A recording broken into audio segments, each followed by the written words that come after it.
Hey everybody, welcome to Abbeville, South Carolina. Do you know what this is? This is a tie plate off a railroad track. You can see the railroad spike here is kind of bent. Got a hole here, a hole here, got one hole here. Alright, got a bunch of ribs on the bottom so that will hold into the tie real good. Now what railroad did this come off of? It came off the Columbia Greenville Railroad. And when they were building from Columbia to Greenville, and they got through Hodges, South Carolina, they built a branch over to Abbeville. And we got the depot, and we got the, well, the depot doesn't exist anymore, but we do have the freight depot for it. Alright, and I do talk about that in the later part of this video. But anyway, so when the first railroad came to South Carolina, it had vertical boiler steam locomotives, and they had plate girder rail. And let me see if I got a copy of it. Alright, that's plate girder rail, what I drew at the bottom. And it would look like that if you did an end profile. You had the bottom here which sat on the granite, and you had this big wall that went up on the inside. And that, because you don't have, what they would run is wagon wheels. And they didn't have flanges on them, so to keep them from falling off the track, you had this big girder here, this wall, whatever you want to call it. And that helped to support the middle of the track to keep it from breaking. Alright, but later on, because this track wasn't really that good, they later went to the T-rail. And T-rail, you got tie plates and spikes, and you put it on wooden ties. So I don't know exactly how old this is or when they did that to the track that came to Abbeville. The original track was laid down in 1830, whatchamacallit. I don't know what year exactly, but about 1832 or 35 or something like that. They got that plate rail from the Charleston and Western Railroad, which went from Charleston over to what they call Hamburg, Charleston and Hamburg Railroad, excuse me. And they built their track out of this, where when they modified and went to T-rail, they sold this rail to us, that was, well, to the people that were building the Columbia Greenville Railroad. But later on, Southern Railroad owned that property. All that, the Columbia Greenville Railroad was sold over and bought up by the Southern Railroad. So that was the last trains that came to Abbeville back in 1930s and stuff, just before the World War II. But anyway, I figured this might be interesting to you. Alright, thank you. Hi ladies and gentlemen. I'm coming down to a historical spot in Abbeville. That building over there is the old freight station for the Greenville Columbia Railroad, which was built in the 1830s. I can't say exactly when, 1832, 1835, I'm not exactly sure. Alright. The first railroad built in South Carolina, it ran the best friend of Charleston. It was the Charleston-Hamburg Railroad. It ran from Charleston, South Carolina to Hamburg, which is in the South Carolina side of the Savannah River over from Augusta, Georgia. It's owned by a church, and the church is built kind of on the foundation of where the depot was. Now this track would have came in from Hodges. It would have branched off the Greenville Columbia Railroad and come into Abbeville from Hodges. And the tracks would have been on the back side. This was the public access side. I got to check traffic, make sure nothing's coming out. You would have two tracks that came off of this side and would have went up in the middle of that intersection, they would have stopped and switched. Had a switch to join them both back together. So what else can I say about the place? They would bring passenger trains in here, and they would curve up in front of the depot, and down there where those two buildings are, over on the right used to be a coal and ice place and a chemical factory. I don't know exactly what they were doing. And on the left over here was a cotton seed warehouse. And they would gin the cotton and get the seed out and stuff like that. And I can tell you stories about that in a little bit. Anyway, I'm going to walk over here and get closer to this depot. But back during the Civil War, the track got washed out on the way to Columbia. About 40 miles of track was washed out with a spring flood.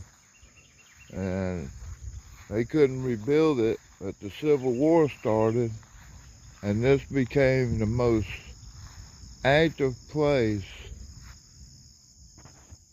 to load trains up from the south. You bring stuff up out of Georgia and bring it here and load it on the trains to get it distributed, you know, throughout the south and on up north and stuff for the Civil War. And Jefferson Davis said this was the most important railroad station on Southern railroads. Alright, well, I used to work here. It was a feed mill. It wasn't a feed mill, it was a feed storage or feed sales. Prince Farm Supply was here, and I used to work here picking up 100-pound bags of feed and loading them up in people's cars and trucks and stuff.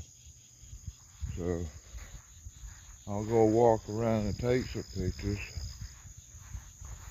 I know the people that run the church and stuff.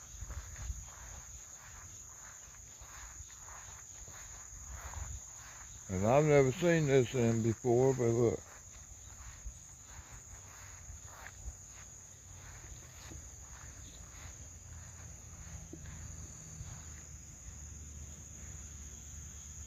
Look at the size of the beams of wood up there. Boy, they use some large wood.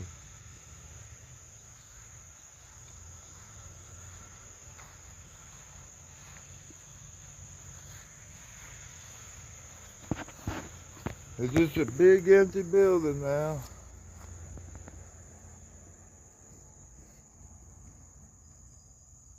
Got an old organ over there and stuff. I've never been back in this section of it. I don't know.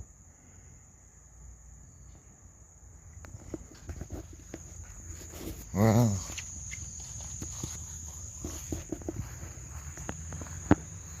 Storage back here.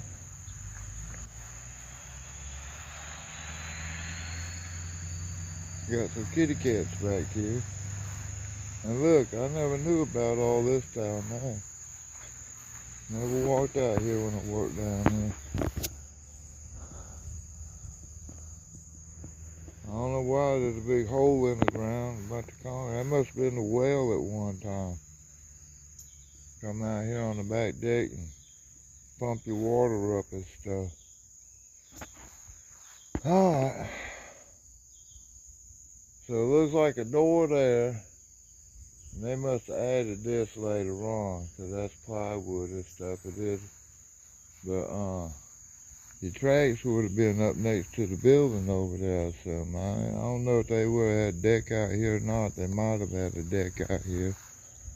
But there's a door and there's a door that you would have brought stuff out to load your cars and unload your cars.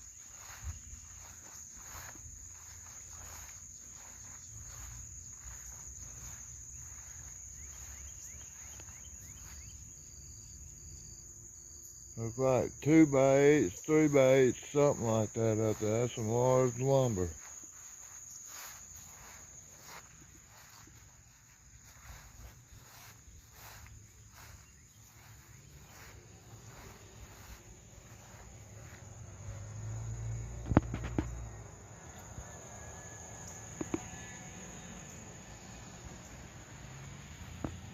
Alright. Greenville-Columbia Railroad. Later on it became the Southern Railroad. Now the first trains, they say, that used to come here would have been like them vertical boiler steam locomotives like the best friend of Charleston was. So we used to have vertical boiler steam engines coming into Abbeville back years ago. Alright, if I think about anything else, I'll let you know. Alright, I think this deck here wasn't part of the original building. I think this was added later on. That wall and that wall right there. I think railroad cars would have come straight down through here, would have been the track. And you would have had no one over there. So I turn around face, it's heading straight for the woods over there. And it heads on the Hodges that way. You would have had a tractor run that way that went to the depot over here, which isn't here anymore. It burnt down in the 60s. And it was a famous restaurant.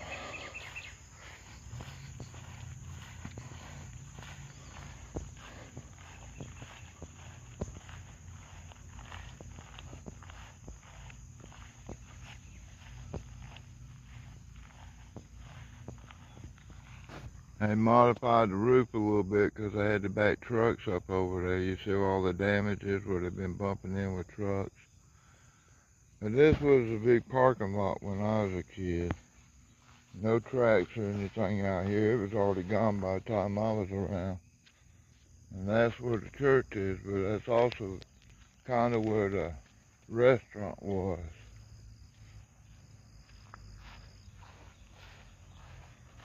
Alright, anyway, the piece of track I got that I was showing you earlier, when I've been over in that intersection and when they modified the asphalt and everything so they could build them two buildings up there, and they dug all that stuff out of the road that laid the stuff, the tie plates and stuff on the sidewalk over there, and a friend of mine went over and picked them up, and he gave me one of them.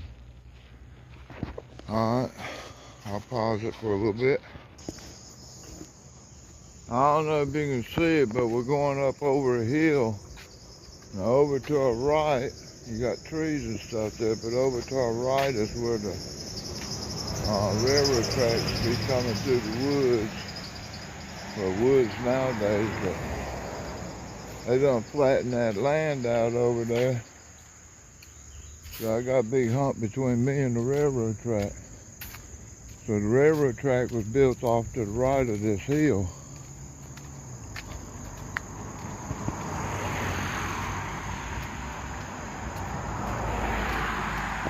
Now I'll show you more of what I can find of that.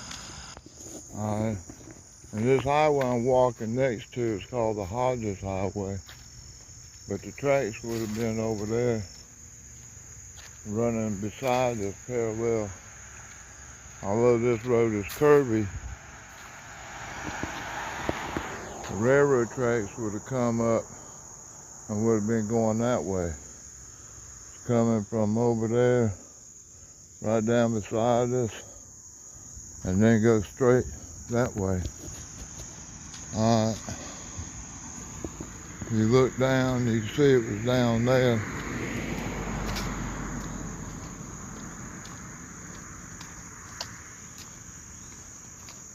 Alright, I'll get some more.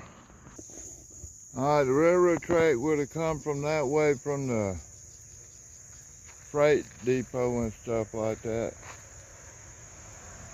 And would have been coming straight at us.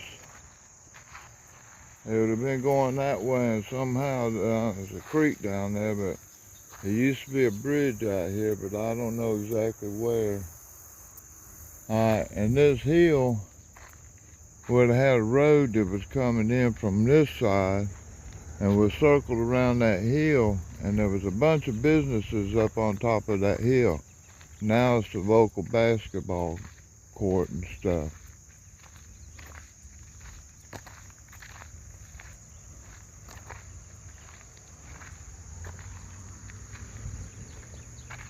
So they probably done run bulldozers and stuff all around here playing with it, so there's no tracks or any material like that out here. Alright. Alright, ladies and gentlemen. There's nothing really to look at over there, but I could walk around and show you. The track would have come up and crossed over that road right there and went straight on up the hill, and then it would have cut through the hill. They talk about the guy that owns that property, all the trash they're finding, because the ditches that they cut for the railroad track, they just fill them in with trash and then cover them with dirt. And of course, he built his business up there and dug a lot of that stuff up. But anyway, that's where it's going. Hodges Highway straight to Hodges, but wiggles back and forth on this side of the road over here. Not really much to see over there. All right, thank you. So as I head back to town, I'll tell you about the trains during the Civil War. The first meeting of secession, or the last meeting of secession for the Civil War, took place here in Abbeville on the hill that overlooked the depot. So that'd be on Secession Hill over there. Alright. And the reason they don't talk about the history, you know, the Yankees, when they won the war, they don't want to talk about Abbeville history, because then they would have to get into the speeches that we were having. And the speeches were not about keeping slaves or letting slaves go. It was none of that. What we were upset about around here is our federal government was violating our Constitution and trying to make slaves out of all of us. Well, if you see what happened after the Civil War now, everybody's called a citizen, and we're too stupid to know that a citizen is a government slave. But anyway, that's what we were fighting against, is government slavery. See, slavery's all right, you know, as long as you're Yankees. You just make slaves out of everybody. They didn't start the war to free slaves. They started the war, I mean, the Yankees started the Civil War to enslave everybody, you know. We started the war for freedom. Our government was not obeying the laws. We in America are supposed to be the land of the free and home of the brave. But our government was enslaving people and stealing property, and that's why we were fighting against the Yankee government. And now, it's even worse.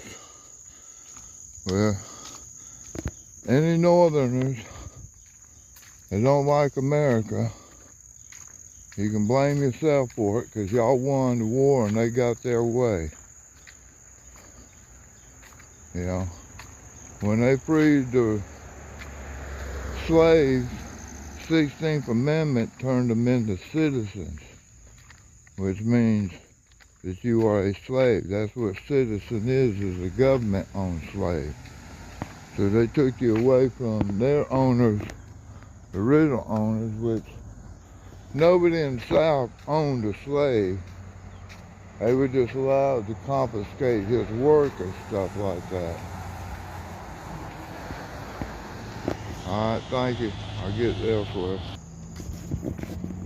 All right, back during the times of slavery, slaves in the South were being free, were given freedom by their masters, or by the owners, or whatever you want to call them. So, kinda it was starting to end there. Now up north, people owned slaves. They didn't give them freedom too much. You don't hear about a bunch of free slaves up north, because the northern concept was all the blacks would be sent down to Texas and Florida and start their own community down there. And their concept was that those areas would have been so rough that nobody would have lived long. So that was the Yankee ideal of what to do with blacks. I mean, the Yankees didn't like the blacks. They hated them worse than blacks were hated down south. Down south, a lot of black people were treated as family, you know. And no Republicans owned slaves. That was the interesting part. This is Secession Hill, y'all. And since it's owned by somebody, I can't walk on the land, I don't think. There might be some places. I've never walked over there, but, you know, this is land owned by other people, and they might not allow us over there, so I'll get as close as I can.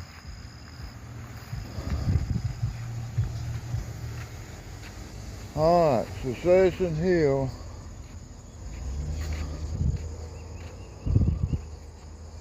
And they call it that because this is where the meeting to secede from the Union was.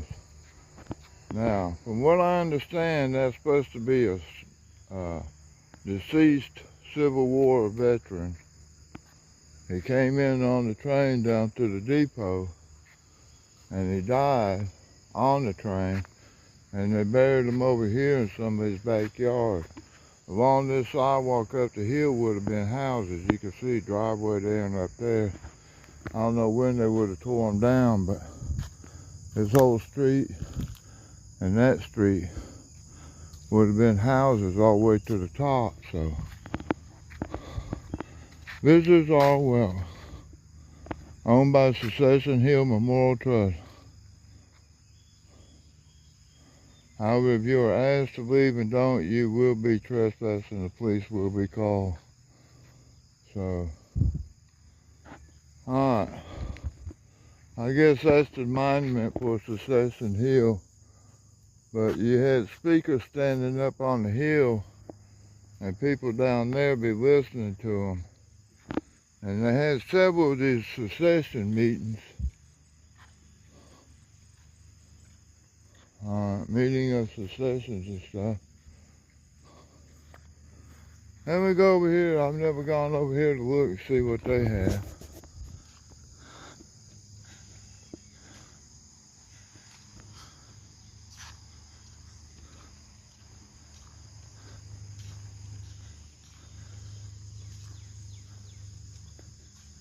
See what we got here.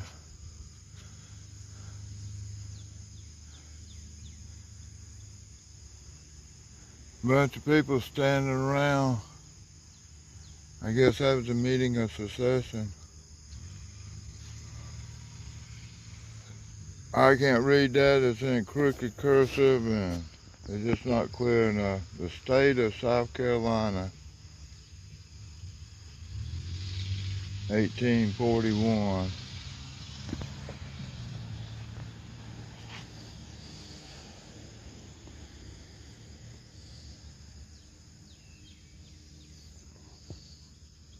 Bunch of memorial stones to different people, I guess. Alright. See if I can read that. Arriving in Charleston from Columbia on the afternoon December 18, 1860, the South Carolina Secession Convention met briefly in Institute Hall. A committee was assigned to draft an ordinance with John Ingalls of Sarah appointed committee chairman. An ordinance was completed on December 19th and the convention met in St. Andrews Hall on December 20th to consider the ordinance shortly after 1 p.m. A roll call was taken and the convention voted unanimously to adopt the South's adoption ordinance of secession. South Carolina. See, it was South Carolina was the first southern state to secede from the Union and the only one to do so unanimously. Signing of the ordinance took place in Institution Hall on the evening of December 20, 1860. Each of the men listed on this monument signed the South Carolina Ordinance of Secession. South Carolina chosen it as it had been from 1776 to 1787 to once again be a sovereign an independent republic. So that's the big thing, sovereignty. James H. Adams, Robert W. Baumel, and James L. Orr were appointed by the governor as ambassadors to the U.S. government to arrange for the existing relations of the parties and for the continual peace and amity between the Commonwealth and the government in Washington. Alright, that was cool.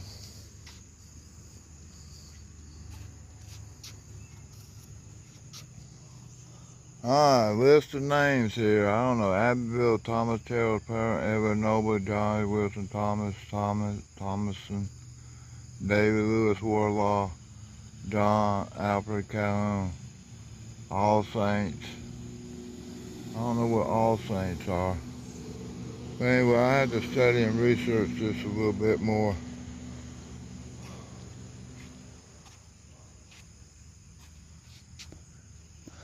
And a statewide election on December 6, 1860, specially called for by the South Carolina General Assembly. The people of South Carolina chose delegates for a convention to consider the question of secession. The right of a state to secede from the Union was understood by all of our nation's founders, and each of the states was joined together to form the United States. So in other words, it was totally legal for us to secede from the Union when we disagreed with what the federal government was doing. And the federal government was being evil. It was enslaving everybody, you know. Alright. South Carolina Division, Sons of Confederate Veterans. In memory of Patricia Pat Blitz. I don't know her or anything. In memory of the Weir family of Lawrence County, their service and sacrifice. Confederate Heritage Trust Incorporated, Charleston, South Carolina. May we never forget. Well, we seem to have forgotten. Gap Marlar, faithful and true South Carolina family, God, SEV, and memorandum. We built this monument together dedicated to E. Albert Jackson, Chairman Emeritus, Signers Monument Committee, sponsored by SCSCV. Sons of Confederate Veterans International Headquarters, Columbia, Tennessee, D.O. Vendance. Old Abbeville Camp number 39, Sons of Confederate Veterans. I don't know what that's all about. Looks like a door, unless it's the cover for that rock. In memory and appreciation of James E. and Bernice H. Layden, who provided the funds to purchase this historic sacred ground. They love the South, and D.O. Vendance. I'm curious what this is up here.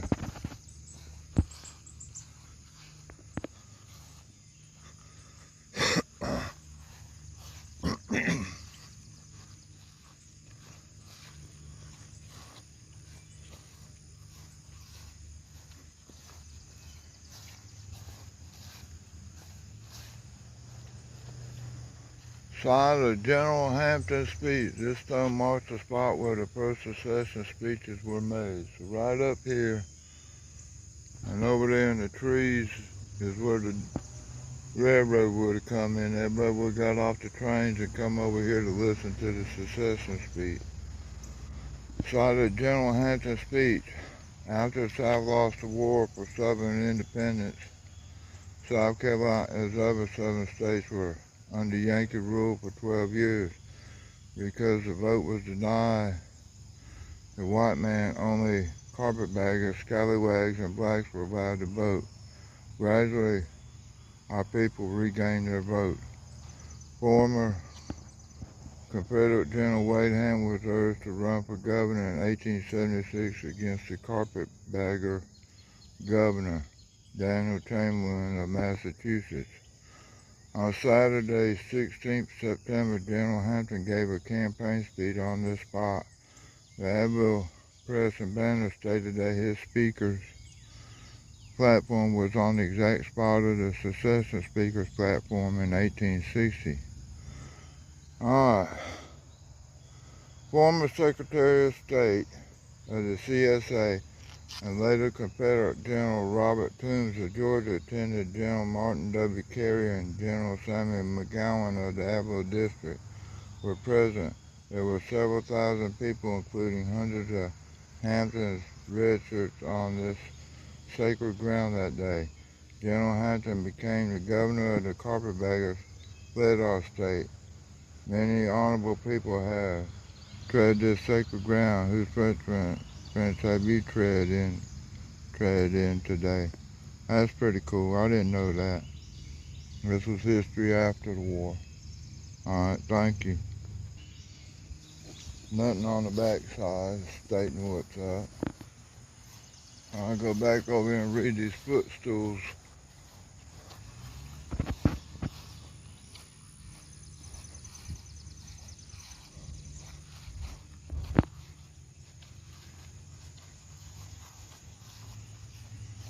And my opinion was, if we had won the Civil War, I think a lot of blacks would have been freed anyway, because that was a general tradition in the South, was to free your blacks after so many years of servitude. Unless you were a black man that owned slaves, then you didn't free your slaves, you treated them worse than the white people did. And we did have stories about those people.